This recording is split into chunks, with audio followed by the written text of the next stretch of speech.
বিশ্বব্যাংক বলছে রাজনৈতিক অনিশ্চয়তা ও ব্যবসায় খরচ বেশি হওয়ায় বাংলাদেশে বেসরকারি বিনিয়োগ বেশ কম। এখনও অর্থনীতিতে বেশ কয়েকটি চ্যালেঞ্জ আছে। বিনিয়োগে ভাটা, কর্মসংস্থানে ঘাটতি, ঝুঁকিপূর্ণ ব্যাংক খাত, উচ্চ খেলাপি ঋণ ও দুর্বল রাজস্ব আদায়।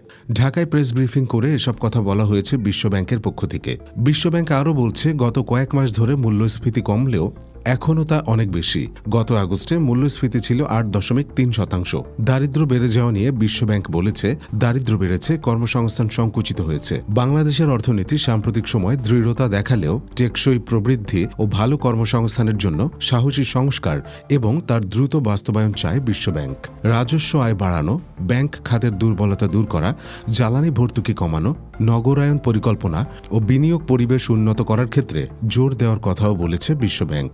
বেসরকারি বিনিয়োগ কমে যাওয়ার কারণ উল্লেখ করে উন্নয়ন সহযোগী সংস্থাটি বলছে, দুর্বল বিনিয়োগের কারণে প্রবৃদ্ধি মন্দা দেখা দিয়েছে। রাজনৈতিক অনিশ্চয়তা এবং ব্যবসা পরিচালনার উচ্চ ব্যয়ের কারণে বেসরকারি বিনিয়োগ কম ছিল। কর্মসংস্থান হয়নি, তাই বেকারত্ব বেড়েছে বলেও মনে করছে বিশ্বব্যাংক।